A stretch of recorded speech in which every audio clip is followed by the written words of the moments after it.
Hi everybody, I'm Bree the Plant Lady, and today I am continuing the tour at the Ralston Arboretum here in Raleigh, North Carolina. I had such a fantastic time visiting. I decided that I would put the tour in two halves so that it would be slightly shorter videos for all of you. So I hope that you will enjoy part two of my early February visit here at my all-time favorite garden. So I'm stopping here at a plant that really shows the difference between Raleigh and Fuquay. And even though I'm 20 miles south of Raleigh, I'm colder. And I think there's some urban heat sinks here. Raleigh is probably more on the line of being a closer zone 8 than me. And Diphyllum iroquities is a perfect example. Mine went completely deciduous and have no flower buds. And you can see there's some damage, but for the most part, their plants have retained their leaves, and you can see they're just getting ready now to start to flower. So it is really remarkable the differences just a few miles can make in a region, and just another element that makes gardening a little bit more complex, but also so much more interesting. All right, well, we're walking up through this kind of main border. Oh, that's the people mover, that train. It's the Amtrak that goes between Raleigh and Charlotte, and of course other places as well. You can see on the other side of all these weeping trees, the giant mound of soil is still there. I'm definitely gonna walk over to the winter garden and see what all has been accomplished in the past month. And I see some trees in full bloom out on the far horizons. I'm really excited to see all that's going on here. Oh wow, they have got some serious equipment. Wow, they are definitely making some progress. It's gonna be so amazing to see this transformation. You can see this Camellia is out here in full sun. It's not exactly the right condition for it. You can see the foliage is a little off color, but look at how many flowers there are, and it's totally covered in bees. And it's really interesting. Camellias, winter blooming camellias specifically, don't really have any fragrance. And that biologically is very much on purpose. In their native environment, large winter flowering camellias were bird pollinated. Birds don't smell. So they have big showy flowers to attract birds. They didn't need fragrance to attract insects for pollination purposes. So if you've ever wondered why winter blooming camellias don't smell, that's precisely why. Now, it doesn't mean that insects don't visit the blooms. As you can see here, this is like the epicenter for bees. And I'm not sure any of these bees live in that hotel, because that's mostly native bees, and these look to be predominantly honeybees. But either way, pollinators are important, and camellias provide nectar at a really important time of year when there isn't a lot of other resources. OMG, you guys. There is a magnolia that is in full bloom. And it is extraordinary. Now, this is a hard environment for deciduous magnolias because they bloom and then we get cold and all the flowers burn off, and it's very sad. But look at that. It's so magnificent. And especially against the beautiful Carolina blue sky.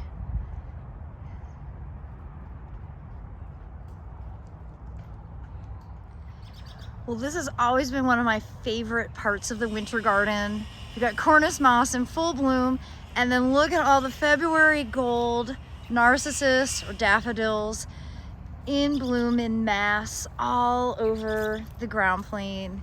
I mean, this is just kind of what spring should look like, right? And especially spring on a gloriously 70-degree warm sunny day. Really, really so beautiful.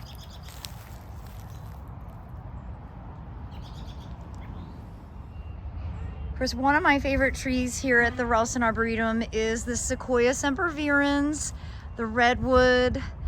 And you can see this one really has nice big caliper. The bark is really quite incredible.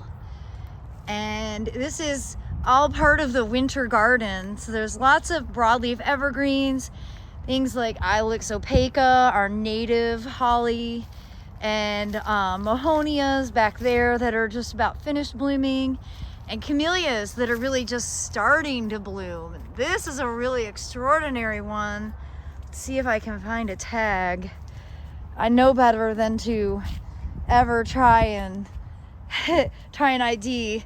This is Reg Ragland. So over here, which is sort of a part of the Arboretum that's always been wet, kind of overgrown, totally underutilized. This is an area that Mark is focusing a lot of attention on to develop a whole new space. He described the plans in my last garden tour that I did here at the Ralston. So you should check that out, because he describes there's going to be a fountain and it's just going to be really cool. And since I was last here about 6 or 7 weeks ago, they've made a lot of progress on grading and clearing out some more space. So I can't wait to catch up with Tim and see what the realistic timeline for planting this is, because it seems like they're really they're moving and shaking here at the Ralston Arboretum. It's always, I think it's a really exciting thing when a well-established garden pulls the band-aid off and takes out some plants to, you know, build new areas and utilize new plants. And that's really the whole point of a garden like the JC Ralston, is that it's a place to evaluate plants, but it's not necessarily where it has to be static and the same plants are here forever. And really, I think that that's an important aspect of this garden that Mark is embracing, and I think the community as a whole is in full support. It's really exciting to see all of this new change in motion. Well, here we have another Hamamelis, and I know this one is contorta without even looking at the label. Correct. Hamamelis speciosa contorta, and that's of course named for its contorted branching structure. And of course, you know, so many of these, the quinces look, or the flowering quinces look like almost like apple blossom blooms. They're so pretty. They're really nice to bring inside for arrangements. Really easy to grow. Animals leave it alone typically because it's got some thorns. So you can see there, they are quite sharp. But overall, I think a relatively underutilized winter flowering shrub. And this is a favorite combination of mine. You've got the Florida Sunshine Elysium parviflorum right here, this bright chartreuse. And behind that is Camellia japonica Tama peacock. And I love the Tama peacock flowers, how they kind of dangle down, and you know, they're kind of stacked almost like a pine cone. And I have a real soft spot for the white edged petals. You know from watching my weekly garden tours, I have several varieties with flowers of this sort. The whole Tama series I think is really amazing. All right, you guys, they've made some new pathways. You can actually see here, they used to have Nellie Stevens hollies as a huge backdrop to this perennial border. I've actually never entered the perennial border from this angle, which is pretty cool. It's like the back side. And you can see here, they use ground leaves as their mulch, which is, I mean, it's truly is black magic. And you know, they break down and they add organic matter and they improve the soil. And look at these gorgeous clumps of daffodils that are about to explode into bloom. Good to see they've gotten the perennial border basically totally cut back and mulched, and it's neat and organized. So the really good news is I just checked the forecast and there is no freezing for the next 10 days. So that means that these magnolias are going to get to continue to open and be beautiful.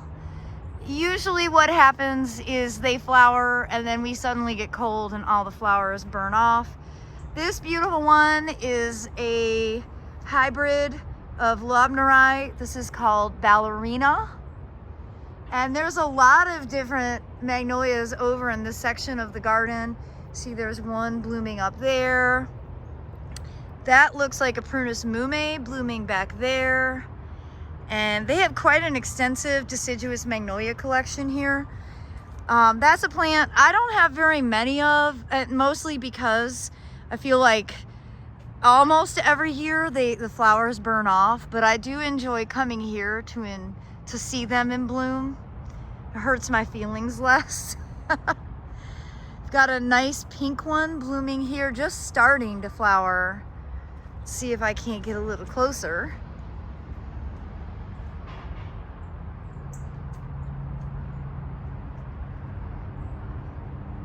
You know, when growing up in Michigan, we grew a lot of deciduous magnolias, and they usually bloomed in April and May. So it's crazy to see them in bloom here, you know, the first part of February. That is Leonard Messel, another Lobneri hybrid.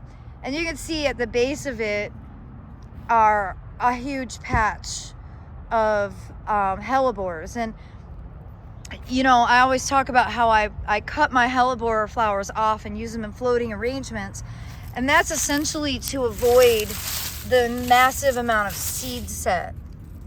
And you can see that in action here. So I'm just trying to avoid this sort of somewhat seedy invasive quality in my garden by removing the flowers before they're able to set seed. Now there are a lot of new varieties of hellebore that have been bred to be sterile, so you don't have to worry about self-sowing. Well, look at that Camellia fraterna in full bloom. The species Camellias, which most people aren't all that aware of, are really terrific because they have so many flowers all at once. Instead of like the Camellia japonicas that have really big blooms, but you know, you never have that kind of density. There's a number of really great species, including fraterna, Grigii. You know, if you look up on Camellia Forest website, you can actually learn a lot about different species camellias. They're really interesting. But you can also see the bees are really active on these blooms as well. So they don't have to be huge flowers for the pollinators to love them. And look at that beautiful Spirea thunbergii. We've got Fujino Pink. Kind of a funny name because it's definitely more white than pink, but the blossoms are pink and then they open to a very kind of pale pink, more white in my opinion. I love Spirea. Of course, I have a couple different species of native Spirea planted at the Carolina Garden House that I'm really excited to see bloom. Obviously, this is an Asian species. It is really just so pretty. Okay, this honeysuckle here, or Linsifera, is Linsifera stendicii variety lancifolia. It's a little different than a lot of the other winter honeysuckles. It has a leaf shaped like this. It's not round like Fragrantissima or straight stendicii or the hybrid Purpussii. It has a little bit different look, and it's pink. Every other one I've seen is white or cream, but it's just as fragrant. So I love this plant. So fragrant. The pink flowers really do stand out, Tim. Yeah. This is a great plant. I don't have this in my garden. I know I propagated this when I worked at Camellia Forest from this plant. I can't get it to focus. The bees are adoring it actually too. They were on it this morning and they're on it right now. Oh yeah. So. You've had a lot of bee activity here, all over the camellias too. So here we have Hamamelis, Elena. I have a tiny plant of this, and seeing this is making me realize I put mine in a really bad place. It's like really one of the coolest witch hazels because it's a bicolor flower. God, it looks so good with the sun shining through it. and really nice and fragrant. I like it because I like things that smell like lemon pledge. Reminds me of my childhood. So a lot of these witch hazels that are blooming now are called Hamamelis intermedia, and that is Hamamelis mollis times japonica. So 2 Asian species put together. But of course, we do have some great American native witch hazels. They just tend to bloom at different times of the year, and they don't usually have as showy of a habit. They're not as large of blossoms typically. There are some, I think, selections that are pretty good, but they've gotten bigger ones, but most of them are smaller. But this is a really exceptionally beautiful plant. I have a soft spot for witch hazels, there's no doubt. And I also like using these in floating flower arrangements because they add a little texture. Yeah. Plus, they smell like lemon pledge, as I said. So if you're gonna bring it inside, that's a huge bonus. All right, so before we even got into the lath house, we could smell the Daphnes. And you've got a lot of beautiful Daphnes in here. Tell them why they're so successful. Oh, we have Daphne odors in here, and everyone says, oh, I killed that. They plant them and they take care of them too well. They don't want babying. They don't want to be watered. Don't plant them in that irrigated bed. They don't want excess water unless you have perfect drainage, which I have ours are all in an irrigated bed, but we have raised beds, which are not soil. They are a constructed media out of permatill, and right, we can show them right here, like pine bark and it's perfect drainage. We can't hold a puddle in here, so I can grow them in here with irrigation, but you can't do it in your normal landscape. Oh no, I laugh. They live they like 5 hours Plant at my them house. Next to if you have a big oak tree in your yard where it will soak up every excess drop of water. It's a perfect place to plant that Daphne. They don't need a lot of sun, though. They'll be denser probably in full sun if you can get it. So if it's a southern exposure, but put it at the base of that tree, it would be a good place for it, or actually near the eaves of the house where the overhang with the downspout on there to keep water from getting on them. Where it's just a little bit too dry to get anything else to grow right at your entrance to the house. That's a place to try them. Or in a container, a large container, again, underneath the eaves that doesn't get on your front porch. Water, on your front porch. Yeah. They are forgiving in that sense. They're not forgiving for excess water. And very lucky visitors get to tap into Tim's outrageous encyclopedic brain of plant knowledge when they visit the Ralston Arboretum. They have gotten so much accomplished since I was here last. The gardens are cut back and mulched with the ground leaves. Everything looks neat and tidy. It's obviously today it feels absolutely like spring. Here in North Carolina, we have like 6 fake springs.